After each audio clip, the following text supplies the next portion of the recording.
Welcome to Jyothi life channel. Friends, ఎలా ఉన్నారు friends? బాగున్నారా? ఈరోజు రాగి ఇడ్లీ ఎలా మనం ప్రిపేర్ చేయాలా ఈ వీడియోలో చూద్దాం. ఓకే ఫ్రెండ్స్, మనము ఈరోజు రాగి ఇడ్లీ ఎలా తయారు చేయాలో మనం వీడియోలో చూద్దాం. ఈ కప్పు నిండా నేను మినపప్పు తీసుకున్నాను అన్నమాట. ఇదే కప్పు నిండా 2 కప్పులు రాగులు తీసుకుంటున్నా.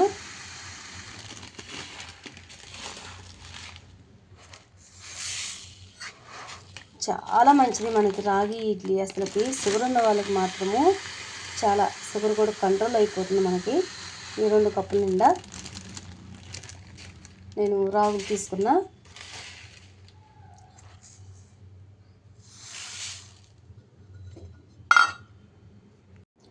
మొత్తం మనము ఇలా మొత్తం మిక్స్ చేసుకున్నాము. ఇప్పుడు పక్కకు పెట్టేసుకుందాం. మనము ఈ గిన్నె పెట్టుకునేసి ఈ గిన్నెలో 3/4 కప్పు నిండా ఇడ్లీ రవ్వ తీసుకుంటున్నా. ఇడ్లీ రవ్వ అయితే కంపల్సరీగా మనకి తీసుకోవాలి. ఎందుకంటే ఇడ్లీలాగా రావాలన్నా కూడా మనకి ఇడ్లీ రవ్వ తీసుకుంటేనే కొంచెం మంచిగా ఉంటుంది. ఇంకా ఇడ్లీ రవ్వ వద్దనుకున్న వాళ్ళైతే కొంచెం ఉప్పు మనకి రైస్ కోపని బియ్యము లేకపోతే బ్రౌన్ రైసు అలా తీసుకునేసి మనము రాగి ఇడ్లీ ప్రిపేర్ చేసుకోవచ్చు. శుభ్రంగా ఇడ్లీ రవ్వని రాగులు మినపప్పుని శుభ్రంగా కడుక్కుందాం. ఫ్రెండ్స్ చూడండి, నేను శుభ్రంగా మినపప్పు రాగులు నీట్గా అన్నీ కడిగేసుకున్న శుభ్రంగా. ఇంకా మనకి చెత్త అంతా పోయేంత వరకు వాటర్ తెల్లగా వచ్చేంత వరకు నేను శుభ్రంగా క్లీన్ చేసుకున్నాను అనమాట. మనకి ఇడ్లీ రవ్వ కూడా శుభ్రంగా 2-3 సార్లు క్లీన్ చేశాను. ఇప్పుడు మనం వీటిని మూతలు పెట్టేసుకున్నాము. దేని మూతని పెట్టేసుకునేసి ఒక 8 గంటల పాటు మనము నానబెట్టుకోవాలి. మనకి 8 గంటలు నానడం జరిగింది. ఇప్పుడు మనము ఉదయం ఈ వాటర్తో నానబెట్టుకున్నాం కదా, ఈ పప్పుని కూడా ఇప్పుడు ఈ వాటర్ మొత్తం వంపుకొని మళ్ళీ మంచి వాటర్ తోటి శుభ్రంగా 2 సార్లు కడిగేసుకుందాం. ఇప్పుడు 2 సార్లు కడగడం అయిపోయింది. ఇప్పుడు మనము మిక్సీ జార్లో వేసుకునేసి మెత్తగా పట్టుకున్నాం. వీలైనంత వరకు సాఫ్ట్గానే పట్టుకున్నాం. ఎందుకంటే మనకి ఇడ్లీ రవ్వ కూడా ఉంది కదా, అది కరుపిస్తుంది అనమాట. మనకి వాటర్ ఎక్కువ కాకుండా తక్కువ కాకుండా మనము ఇడ్లీకి ఎలా పట్టుకుంటామో సేమ్ అలాగనే ఈ పిండి కూడా మనం అలాగనే మిక్సీ పట్టుకోవాలి. చూడండి, మనకి ఈ విధంగా పట్టుకోవాలి. చాలా మెత్తగా వచ్చింది పిండి మొత్తం. మనం ఇలాగనే మిక్సీ పట్టుకుందాం పప్పులన్నీ కూడా. ఫ్రెండ్స్, నేను ఈ విధంగా మెత్తగా పట్టాను. ఇప్పుడు ఇందులో నేను ఇడ్లీ రవ్వ ఉంది కదా, శుభ్రంగా వాటర్ అంతా వడగట్టేసుకున్నాను అనమాట. వాటర్తో వేయద్దు, ఇంకా కొంచెం వాటర్ ఉంది కదా, ఈ వాటర్ కూడా కొంచెం ఉంచుతాను.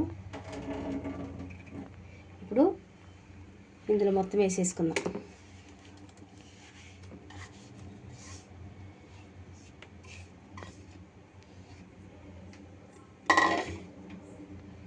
మొత్తం కలిపేసుకుందాం.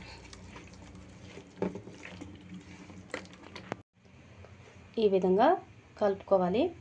చూడండి, మనకి ఇడ్లీ పిండి మనకి ఈ మోతాజులో ఉంటే సరిపోతుంది. ఇప్పుడు శుభ్రంగా సైలెంట్ మొత్తం నీట్గా వేసుకునేసి మూత పెట్టుకొని తెల్లారిన తర్వాత మనము ఇడ్లీ వేసుకుందాం. ఇప్పుడు మనకి చక్కగా పిండి అంతా పులిసిపోయింది. చూడండి ఎంత చక్కగా వచ్చిందా. అసలు మనకి దోశకి కానీ ఇడ్లీకి కానీ 2 కూడా మనం వేసుకోవచ్చు. అంత పిండి అంతట్లో కూడా మనం ఉప్పు కలుపుకోకుండా మనకి ఎంత పిండి అవసరము, మనం ఎంత ఇడ్లీ వేసుకుంటామో దాన్ని బట్టి మనము ఇందులో మనం సాల్ట్ కలుపుకోవాలి. ఇందులో వాటర్ అయితే అస్సలు వేయట్లేదు నేను, సరిపోయింది. ఇడ్లీకి వేసుకుందాం. చూడండి, నేను ఇంతవరకు వాటర్ తీసుకున్నాను అనమాట.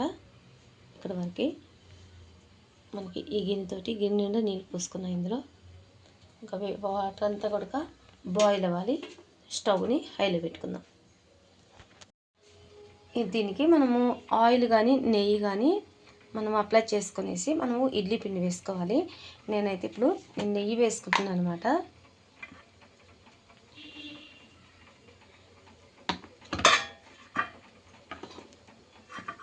ఇలా నెయ్యి వేసేసుకునేసి మొత్తము కొంచెం వేసుకుంటే చాలు. ఒక పాత్ర దీనికి అంతా వచ్చేసింది మనకి. మొత్తం గిన్నె అన్నిటికీ మనం ఇలాగనే చేసుకోవాలి. ఇప్పుడు మనము ఒక హాఫ్ గరిట అయితే మనకు సరిపోతుంది. ఇందులో సోడా పిండి కానీ ఏమైతే వేయలేదు నేను. కొంతమంది వేసుకుంటారు, కానీ మనం ఏం చేసుకున్నా న్యాచురల్గానే ఉంటే మనకి హెల్త్కి మంచిగా ఉంటుంది. అట్లా ఫుల్ గరిట కూడా వేయలేదు, ఒక హాఫ్ గరిట వేస్తున్నా. అట్లా ఇడ్లీ అన్నిటి గొడక మనము ఇలాగనే వేసుకోవాలి. ఈ ఓల్ అనేది మనకి ఇడ్లీ వైపున రావాలా.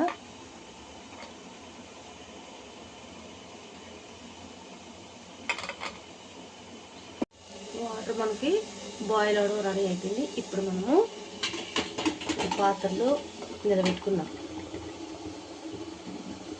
మనకి రాగి ఇడ్లీ చాలా హెల్తీకి చాలా మంచిది. మనకి డయాబెటీస్ ఉన్న వాళ్ళకి కూడా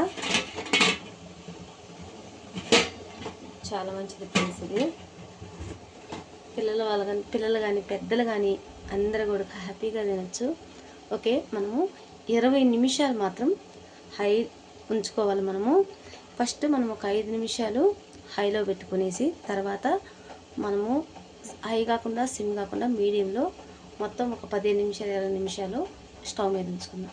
మనకి 20 నిమిషాలు మనకి అయిపోయింది. ఇప్పుడు ఇడ్లీ కుక్కర్ వెంటనే మనం మూత తీయద్దు. ఒక 5 నిమిషాలు అలాగనే ఆవిరితో ఇంకా మంచిగా రెడీ అయిపోతుంది మనకి ఇడ్లీ.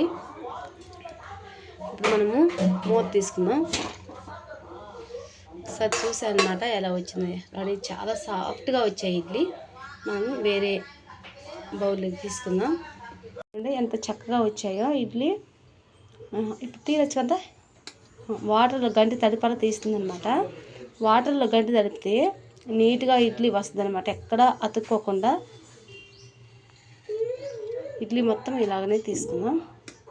చూడండి, రాగి ఇడ్లీ చాలా బాగా వచ్చింది. మనకి షుగర్ పేషెంట్లకు కానీ డయాబెటీస్ ఉన్న వాళ్ళకి కానీ చాలా హెల్తీకి చాలా మంచిది. ఈ రాగి ఇడ్లీ మనము చేసుకొని తిన్నట్లయితే మనకు షుగర్ కూడా కంట్రోల్ అవుతుంది. ఇది చూడండి స్పాంజ్ లాగా ఎలా వచ్చాయో చాలా బాగా వచ్చాయి ఇడ్లీలు. ఇలా వచ్చాయి, చాలా బాగా వచ్చాయి ఇడ్లీ. ఇలా ట్రై చేసి చూడండి. ఎలా వచ్చిందని కూడా కామెంట్ రూపంలో తెలియపరచండి. నచ్చినట్లయితే లైక్ చేయండి, షేర్ చేయండి, సబ్స్క్రైబ్ చేసుకోండి. Bye friends.